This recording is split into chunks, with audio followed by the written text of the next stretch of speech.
welcome back to my podcast.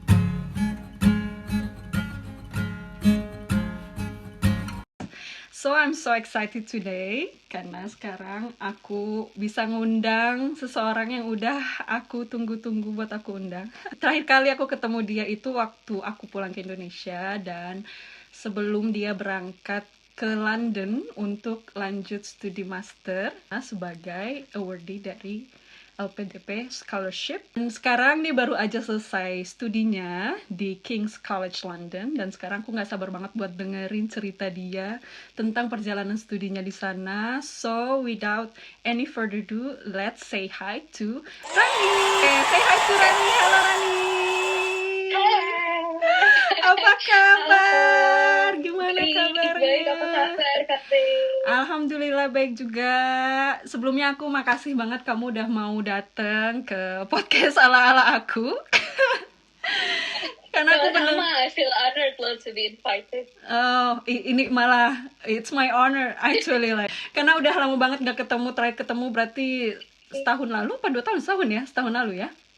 Setahun lalu. Dan kemarin aku pulang, kamu belum pulang. Sekarang aku udah balik lagi, kamu udah pulang. Waktu kita ketemu, kita sempet ngobrolin sedikit ya soal LPDP. Terus kamu rencana sekolah, kalau nggak salah di jurusannya itu clinical pharmacology ya? Iya betul, jadi aku kuliah di jurusan clinical pharmacology, kebetulan di King's College London. LPDP itu salah satu beasiswa yang prestis lah, dan kayaknya tuh termasuk salah satu beasiswa yang sulit buat ditembus lah ya, kalau bisa kita bilang. Ditambah destinasinya adalah London kayak wow, ini kayak Tadinya dicamcur terus ya. Bener, kayak dreams come true banget gak sih? First of all, maybe you can like introduce yourself, your background, of course, dari S1, apoteker, sampai akhirnya bisa lanjut S2. Oke, halo audiensnya KB dan orang-orang yang nonton. Oke, jadi nama panjang aku Anissa Fatarani, panggilan aku adalah Rani, kan just call me Rani. Backgroundnya itu S1-nya dulu farmasi di Universitas Andalas. Mungkin yang nggak tahu Universitas Andalas itu di mana, adalah di Padang. Jadi cukup jauh dengan domisili aku sekarang. Terus aku juga setelah itu melanjutkan kuliah apoteker di Universitas Indonesia. Setelah itu aku sudah punya pengalaman kerja sekitar 3 tahun sebagai praktisi farmasi di rumah sakit.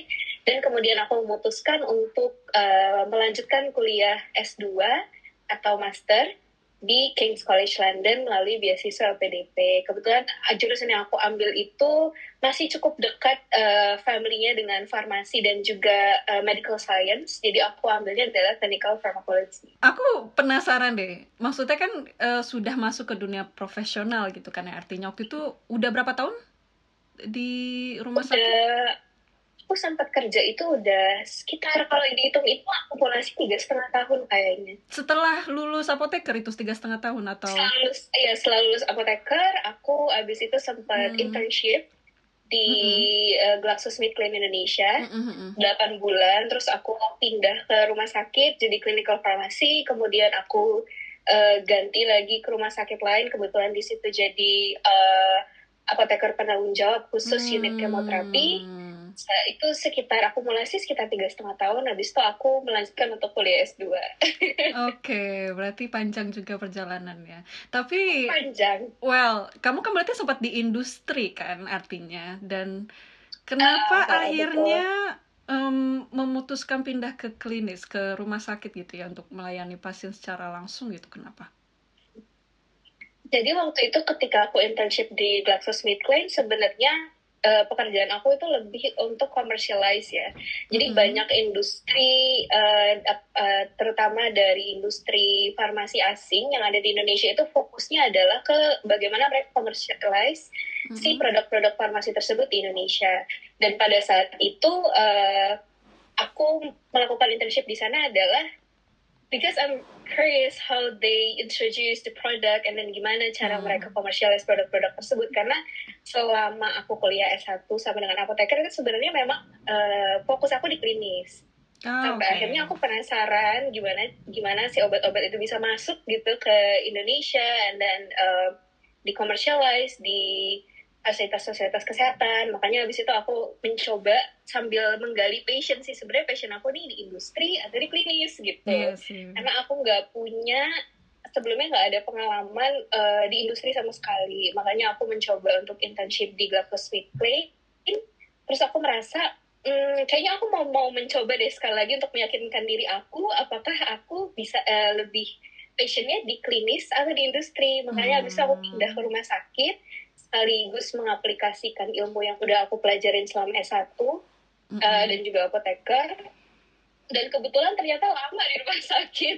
Jadi aku memang cukup enjoy memberikan pelayanan sampai akhirnya ada satu titik di mana aku tuh lebih penasaran gimana proses obat-obatan itu dikomersialize ke pasien. Jadi kan kalau misalnya zaman sekarang itu kita sering banget dengar personalized medicine ya. Dan ada banyak case di mana obat itu tidak applicable untuk semua pasien. Jadi based on that curiosity, aku pengen tahu kenapa kok satu obat ini akhirnya bisa dikomersialisasi, bisa ditujukan untuk suatu indikasi penyakit, sampai akhirnya ini bisa tepat untuk pasien A tapi tidak tepat dengan pasien B.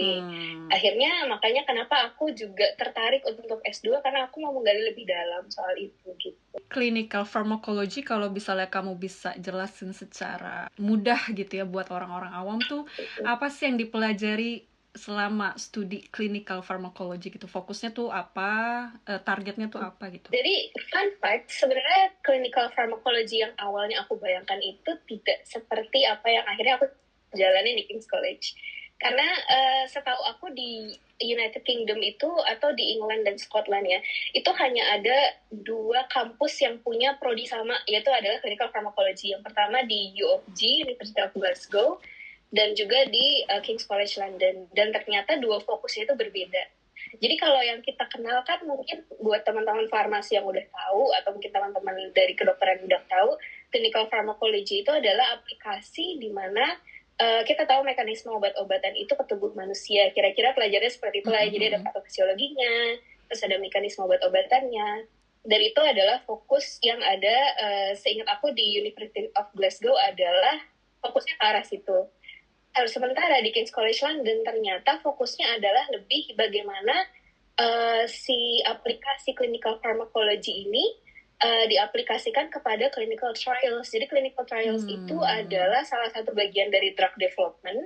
Jadi drug development itu ada proses preclinical, terus ada clinical trial.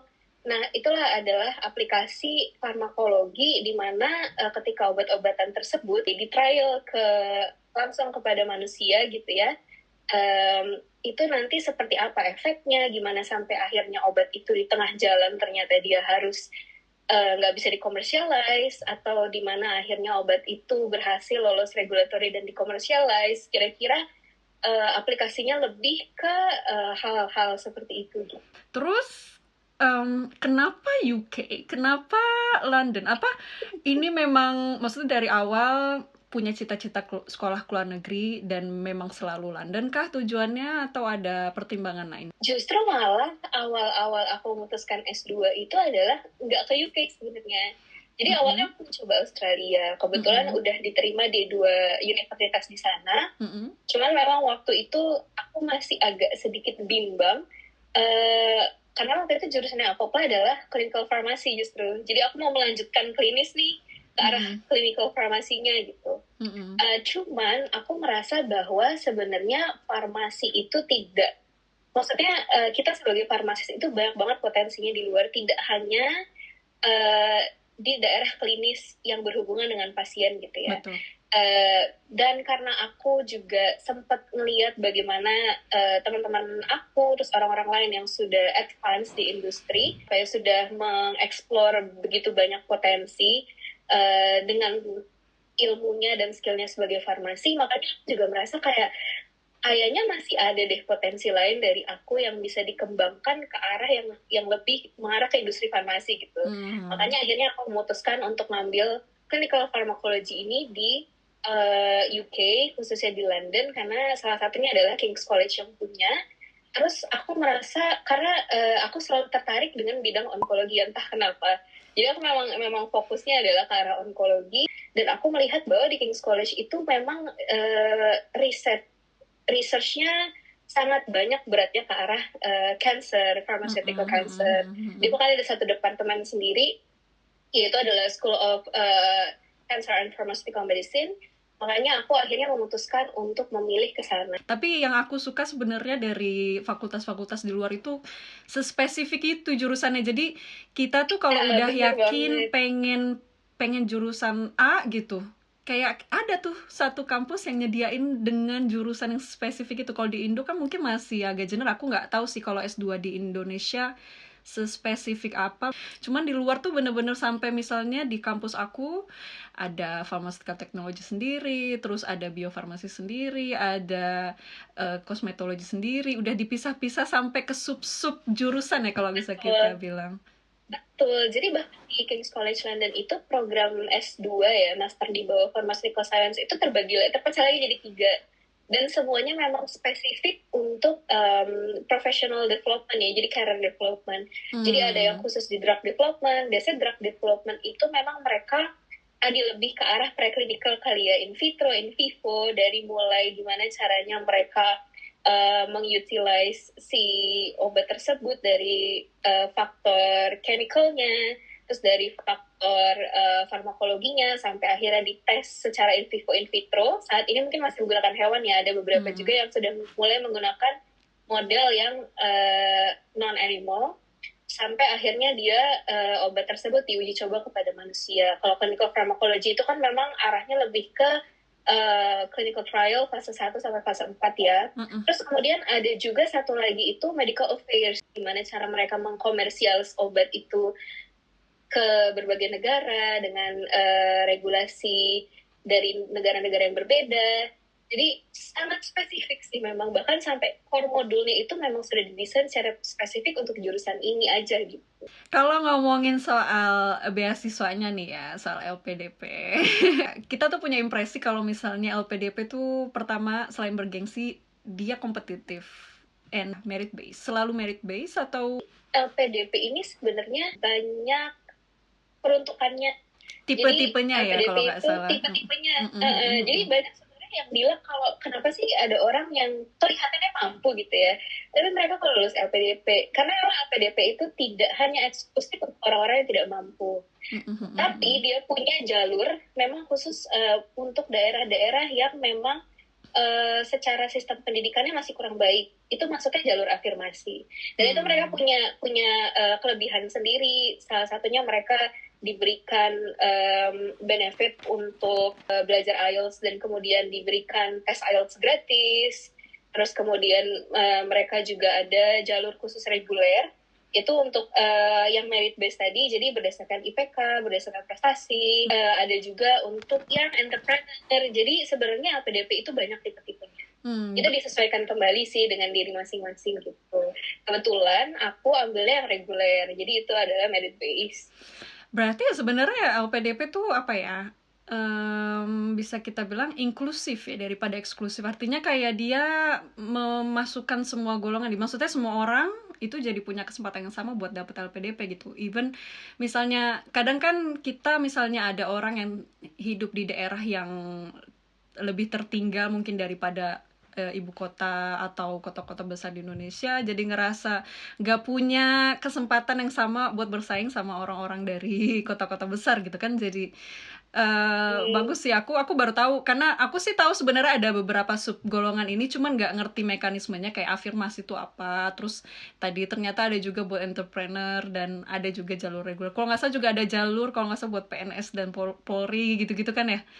Ada PNS Polri, bahkan sekarang ada untuk khusus fellowship atau dokter spesialis juga. Jadi memang LPDP itu sebenarnya inklusif. Itulah kenapa akhirnya LPDP itu cukup selektif, cukup ketat, karena memang dari semua golongan itu dipersilahkan oleh si LPDP ini untuk mendaftar. Nah, ini kan kamu awardee ya, sudah berhasil lolos gitu ya. Kita bisa bilang sebagai orang dalam lah ya. Jadi orang dalam, baik. Pengen nih dapat bocoran dari orang dalam. Gimana sih kayak tahapan seleksi LPDP, mulai dari of course daftar berkas sampai akhirnya bisa selected gitu. Dan apa sih yang perlu kita tonjolkan atau showcase gitu ke panelis, ke juri dari beasiswa ini, supaya kita tuh dianggap orang yang deserve buat dapet beasiswa ini.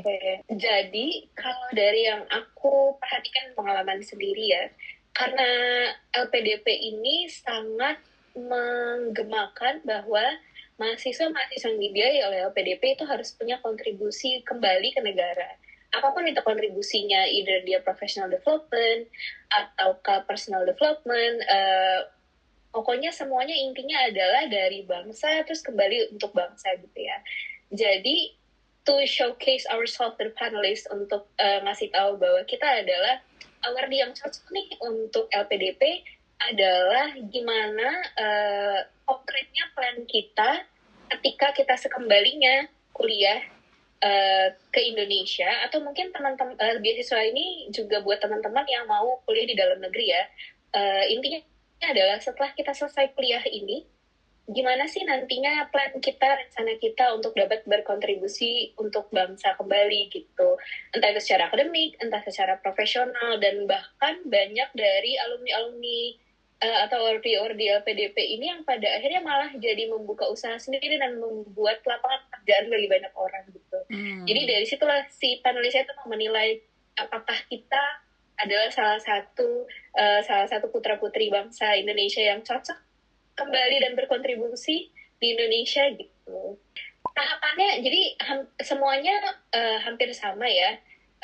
Jadi yang umum itu tahapannya adalah pertama kita seleksi administrasi, dilihat dari ijazah, IPK, kemudian beberapa pertimbangan lain, mungkin seperti prestasi, juga dinilai khusus untuk S3, biasanya mereka juga nilai research proposal, apakah kita sudah punya supervisor dan project.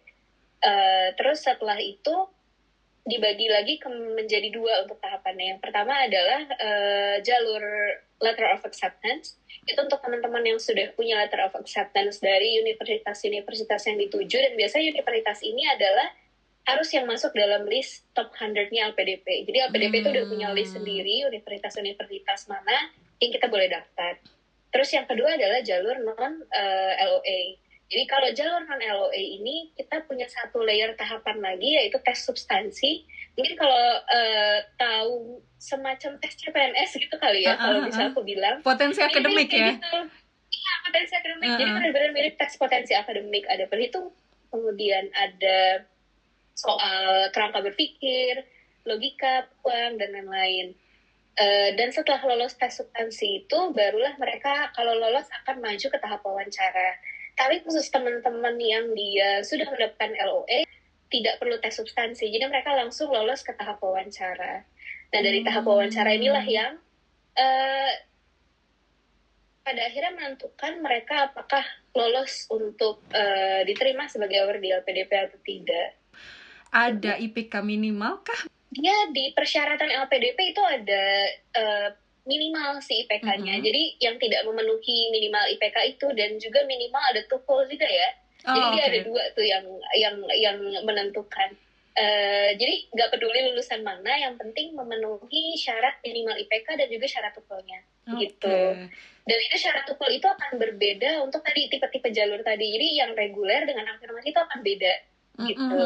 Yang masih lebih ringan dibanding yang reguler gitu ya. Setelah lulus tahap administrasi, biasanya memang banyak gugurnya itu adalah di substansi, kalau ikut substansi ya, yang tes potensial akademik itu. Karena tiap tahun kalau aku lihat dia tuh ada passing grade. Jadi setiap tahun itu passing grade-nya sama kayak kita SBMPTN dulu aja tulis ya. Jadi setiap tahun itu aku lihat dia passing grade-nya selalu naik. Jadi memang untuk kita misalnya mau melanjutkan lagi di tahun depannya, mencoba lagi, tuh memang kita harus usaha ekstra untuk belajar si tes substansi itu. Kemudian yang kedua, cukup banyak gagal juga adalah di wawancara sebenarnya. Nah ini kenapa jadi di awal itu LPDP kan memang tes di tes administrasi mereka membutuhkan kita untuk menulis namanya adalah esai kontribusi ya. Jadi kontribusi nanti kita setelah kuliah mau bagaimana, pulang ke Indonesia mau berkontribusi seperti apa.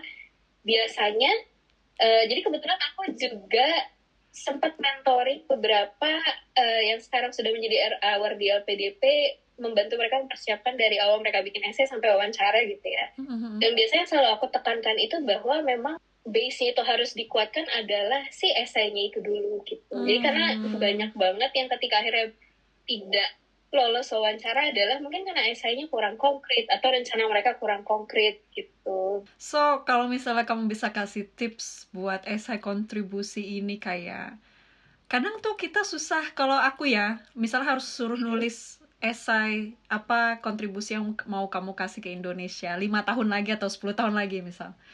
Kadang tuh sulit membayangkan, apalagi posisinya itu kita belum kuliah S2. Kadang kan kita tuh sadar, kalau aku sadar, wah dengan apa yang aku pelajari di sini, nanti aku bisa memberikan apa itu karena aku kebayang gitu dengan ilmu yang aku dapat. Oh, berarti gue bisa begini begitu.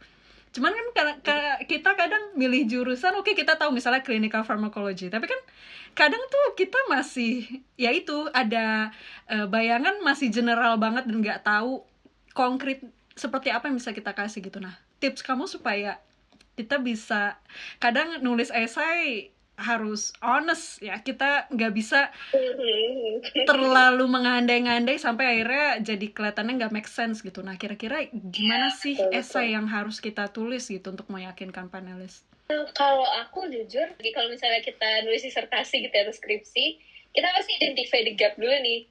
Jadi misalnya dari bidang yang kita sekarang sedang tekuni atau nanti bidang yang mau kita tekuni, kita lihat gapnya tuh di mana, masalahnya di Indonesia kan di mana gitu. Dan itu harus berdasarkan sumber data dan fakta yang valid.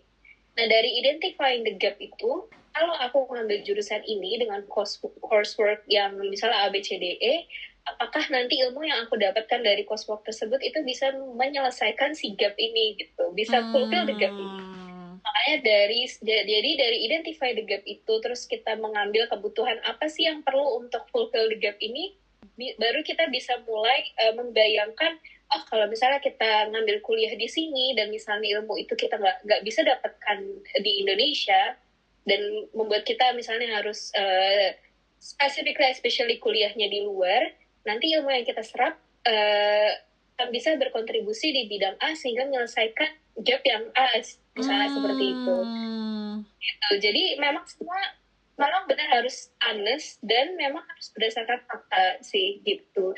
Karena kalau kita nggak identify the gap dulu, kita benar kata KB tadi, kita akan bingung apakah kalau misalnya kita mau ambil jurusan ini terus mau ngapain, karena abis ini kita nggak kebayang gitu. Tapi kalau kita udah tahu permasalahannya di mana dan kira-kira solusi apa yang bisa kita berikan, itu yang nanti akan membuat si rencana kontribusi kita itu lebih solid lah gitu. Oke. Aku personally suka banget sama jawaban kamu soal apa ya. Aku kebayang sih, jadi structural itu kayak berarti kita identify dulu masalahnya yang kita punya di Indonesia gitu ya, karena kan nanti ujungnya purpose-nya adalah kontribusi kembali ke negara kita ya. Betul. Masalahnya apa? Ternyata misalnya kalau mau pilih LPDP untuk kuliah di luar negeri, ternyata untuk menyelesaikan masalah A ada loh jurusan di UK for example yang bisa bantu kita buat mendapatkan knowledge di bidang itu, terus nanti bisa kita aplikasikan untuk menyelesaikan masalah di dalam negeri gitu ya. Terus ini kan kuliah di London ini keren banget. Aku bener-bener ngiri banget ngelihat story kamu, post kamu, karena bener-bener apa ya, London tuh apa ya, it's just magical in its own way. Coba deh ceritain kesan kamu. Dreams come true. Exactly. Ditambah kamu kalau nggak salah suka Harry Potter things gak sih? Kamu tuh kayak fans berat. Aku ingat banget waktu Apoteker tuh kamu sering banget kayak ngomongin tentang ini. Jadi kayak keren banget. Gimana kesannya kuliah di London? Khususnya akhirnya keterima di King's College London, aku juga pengen tahu gitu kayak beban kuliahnya tuh kayak gimana, apakah di luar negeri itu lebih santai apa lebih susah untuk S2 ini ya. Terus juga kayak aku selalu tanya dinamika di kelas itu gimana kalau kuliah di UK gitu. Terus juga sistemnya ini kalau nggak salah kamu master by thought ya, bukan by research. Iya, master by thought, benar. Oke, so ya coba ceritain deh gimana perjalanan kamu studi di London. Oke, jadi memang sebenarnya pas pertama kali aku pada akhirnya, jadi aku lolos LPDP, jadi cerita dulu dikit ya, lolos LPDP, aku belum tahu apakah akan diterima di King's College London atau enggak, karena kebetulan aku ambil jalurnya yang non LOA. Okay. Jadi aku punya 3 pilihan waktu itu. Yang aku propose ke LPDP adalah King's College London, terus University of Glasgow di Scotland, sama University of Manchester. Jadi waktu itu aku apply 3-tiganya, dan kebetulan yang sudah mengasih aku jawaban itu adalah University of Glasgow dan juga King's College London. Akhirnya aku memilih King's College London karena tadi ya, melihat dari mata kuliahnya dan segala macam itu lebih cocok di aku. Dan aku sebenarnya gak kepikiran untuk ngambil King's College London. Jadi sebenarnya kuliah di London itu aku sama sekali gak kepikiran. Sampai akhirnya aku dapet, terus aku merasa kayak it's magical gitu ya, bisa ke UK, apalagi dengan tadi KB sebutin, bener banget aku fans berat Harry Potter sampai dengan hari ini. Jadi begitu sampai sana tuh ada feel bahwa wah, it's real gitu loh. Dan surprisingly London lumayan enjoyable sih, sangat enjoyable malah. Terutama untuk orang-orang yang suka dengan suasana big city ya, bahkan karena di sana itu sangat inklusif, jadi banyak orang dengan dari background, latar belakang, ethnicity, religion yang berbeda. Kita juga nggak merasa, aku sih tidak merasa asing di sana ya. Jadi ke sana itu adaptasinya cukup mudah menurut aku untuk kehidupan dan lain-lainnya ya. Kecuali dengan memang dengan kondisi ekonomi yang saat ini apa-apa serba mahal, itu yang memang sebenarnya agak bikin aku stres juga gitu. Mahasiswa ya, susahnya di mana-mana. Apalagi mahasiswa kan gitu. Dan yang kedua menurut aku yang malah di awal itu aku agak lebih susah adaptasi di kuliahnya, karena sistemnya sangat berbeda dengan di sini. Jadi waktu itu kebetulan aku dapet sistem perkuliahan karena kan aku master by thought ya. Jadi aku nggak punya praktikum tuh. Aku nggak ada research by lab. Tapi mata kuliah aku itu lebih banyak self study-nya malah. Jadi waktu itu kurikulum aku per course itu waktunya sebulan. Jadi kita dikasih pembelajaran di kelas itu cuma 1 minggu. Itu benar-benar full ya, dari 9 to 5 kayak orang kantoran gitu. Terus di akhir course itu mereka ngasih kita satu real case gitu yang harus kita selesaikan dengan membuat paper atau essay. Dan itu essay-nya sekitar 3.000 kata ya, jadi cukup panjang gitu ya, berhalaman-berhalaman. Dan di on top of that itu juga kita ada namanya MCQ atau tes ya, jadi tes by online base gitu, ABC gitu lah. Mirip-mirip sama dulu tuh waktu kita ujian UK kalau ingat. Multiple choice gitu ya, ABC. Kayak gitu, tapi soalnya soalnya 50 soal. Lumayan pusing sih sebenarnya. Lebih soalnya mungkin lebih studi kasus kali ya. Karena itu based on real case. Jadi benar-benar itu adalah real case. Terus mereka mau lihat kemampuan berpikir kita untuk menyelesaikan kasus tersebut gitu ya. Jadi benar-benar itu selain kita harus bikin esai, karena bikin esai itu prosesnya cukup panjang. Menurut aku 3 minggu membuat esai itu cukup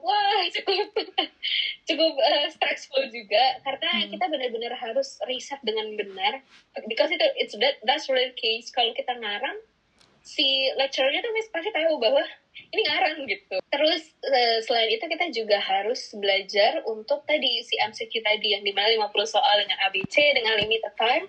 Jadi memang kita harus, waktu itu aku harus merasa bahwa ini berarti time management ini penting banget untuk bisa menyelesaikan satu course tersebut.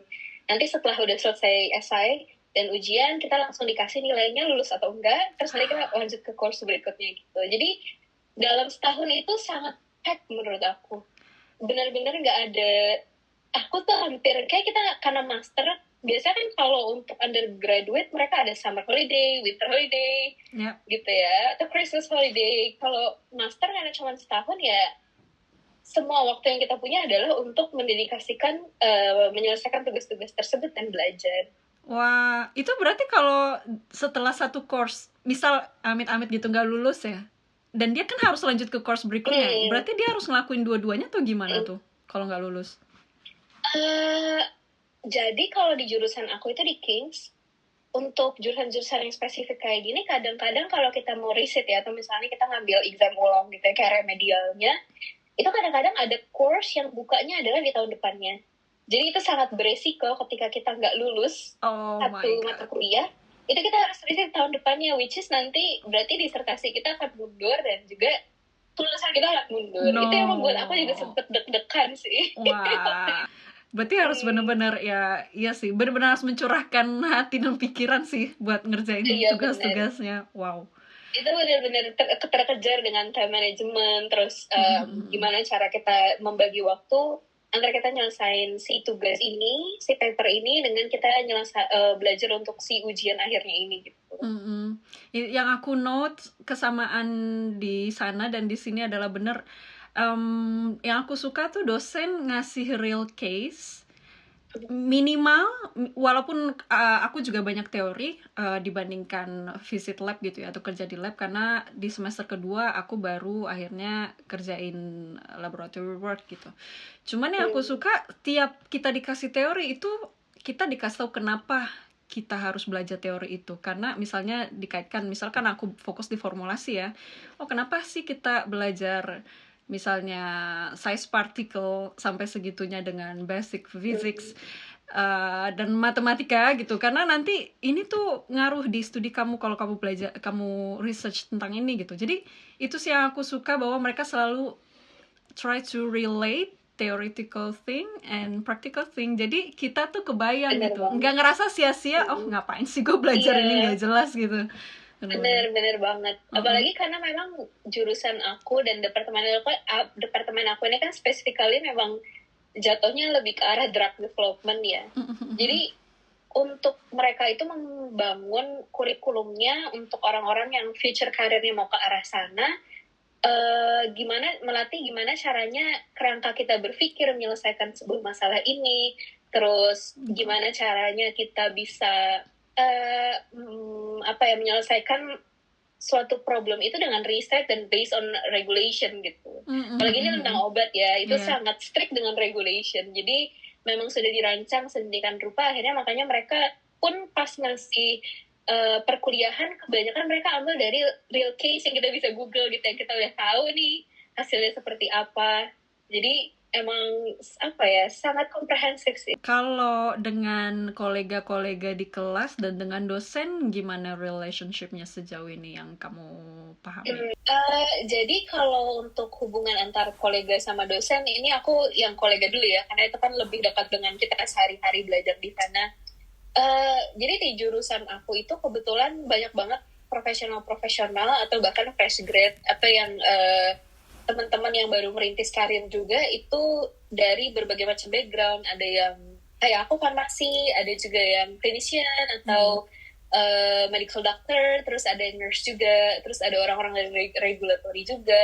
Dan itu memang jadinya akhirnya memaksa kita untuk berada dalam collaborative work ya. Apalagi setelah selesai kita coursework itu, biasanya di di hari terakhir kuliah itu kita selalu dikasih satu casework yang dimana kita harus ngerjainnya secara berkelompok gitu.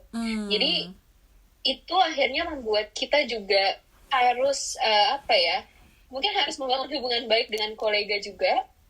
Salah satunya karena kita kadang-kadang sangat memerlukan insight mereka untuk ngerjain tugas selanjutnya gitu. Jadi individual tugas itu, si paperwork itu kan based on real case, dan kadang-kadang case-nya itu harus kita jawab dengan berbagai macam apa ya, dari berbagai macam insight gitu ya. Jadi nggak hanya Berbagai dari sisi perspektif ya. farmasinya, berbagai perspektif. Jadi nggak hanya dari sisi farmasinya. Kadang-kadang ada case di mana yang kita juga harus ngerti nih,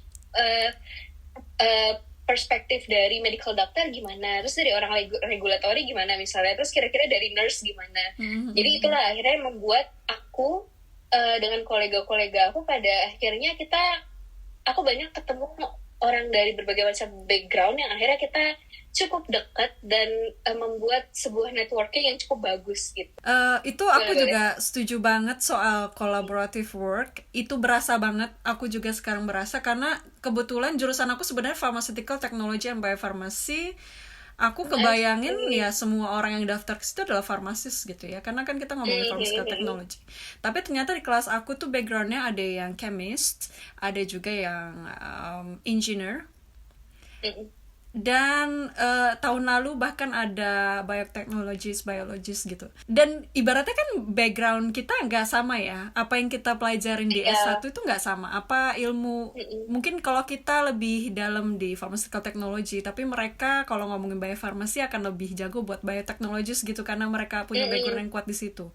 Kalau ngomongin medicinal chemistry, mungkin yang chemist akan lebih kuat karena ngomonginnya kimia terus gitu kan waktu itu. Jadi dari situ bener sih ya, aku setuju banget sama kamu soal kita tuh dapet insight dari berbagai macam background gitu. Jadi kita nggak cuman di satu terkungkung gitu, berkumpul sama teman-teman farmasi aja, dan ngelatih kita bener buat kolaborasi, karena nanti kan di real life, apalagi kamu misalnya nanti mungkin kerja di rumah sakit kah, atau untuk clinical testing, itu kan pasti akan kerja dengan dokter, dengan perawat mungkin. Jadi apa ya, terlatih dari segi professionalism, I could say. Oke, kalau untuk dosen mahasiswa ini sebenarnya adalah salah satu yang aku sangat kagumi di kurikulum-kurikulum luar negeri ya, karena salah satunya adalah hubungan kita dengan mereka itu membuat kita sangat berani untuk bertanya, dan bahkan kadang-kadang kita bisa menyampaikan pemikiran kritis kita gitu. Contohnya ya, di setiap awal si dosen itu mau ngasih kita kuliah gitu ya, atau ngasih kita materi, mereka akan selalu bilang, feel free to interrupt me whenever you have like doubts or something to ask. Dan mereka gak akan marah gitu kalau di interupsi di tengah-tengah untuk kita menanyakan, atau bahkan biasanya di tengah-tengah mereka inisiatif sendiri kayak, is there any question misalnya gitu ya. Dan itu dimana selama aku berkuliah di sini sangat jarang kayaknya. Mungkin ada dosen-dosen yang seperti itu, tapi tidak membuat mahasiswanya tuh pada akhirnya berani bertanya gitu ya. Sementara yang aku lihat di sana itu mahasiswa-mahasiswanya sangat berani bicara, dan terutama tadi beberapa orang yang backgroundnya memang sudah profesional, yang sudah beneran ada di lapangan.